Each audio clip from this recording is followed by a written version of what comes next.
Today's video mga ka-testing, nandito kami sa Balat. May challenge kami ngayong araw. So ngayon ay Friday. Nagdala ako ng 10 balot na tuyo para ibenta. Titingnan namin kung makakabenta kami nito. Kaso napakaganda ng bihis ng kasama ko. Hindi siya kasi wala magtitinda ng tuyo. Isang hay naman niya, Kulas. Ah! Hi!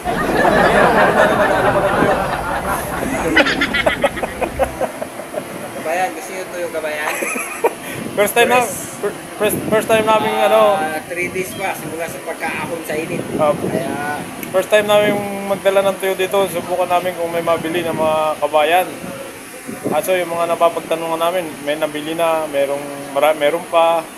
Tapos yung iba nagrereklamo, tuyo na nga raw sila, tuyo pa yung ino-offer sa kanila. Yung meron pa kaming bali ang dala ko yung 10 balot.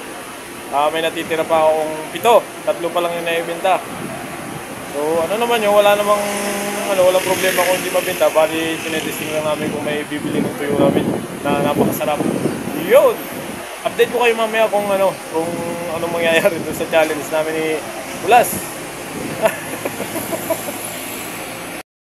So nandito pa uli kami ni Kulas sa Balad, hindi pa kami tapos.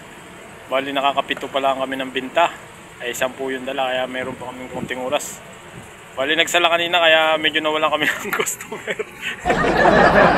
Wala kami ng customer kasi nasa pagsala. Ngayon nagdadaanan kaya naabang kami ng mga mamimili. Sige mamaya ulit, baka may bumili na naman.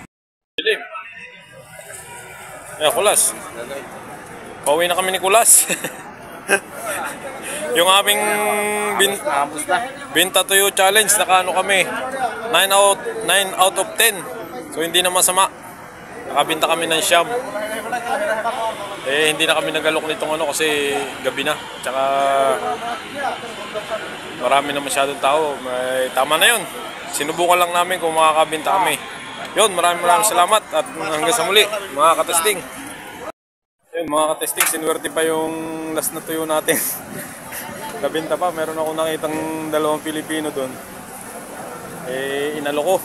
Sinubukan ko lang, lakas loob. Yung binili naman, kaya sold out yung ating 10 balot na 10 balot na tuyo. Yun, next week ulit, pagka may pagkakataon, iyan uli natin yan. Magdala uli ako. Yun, salamat.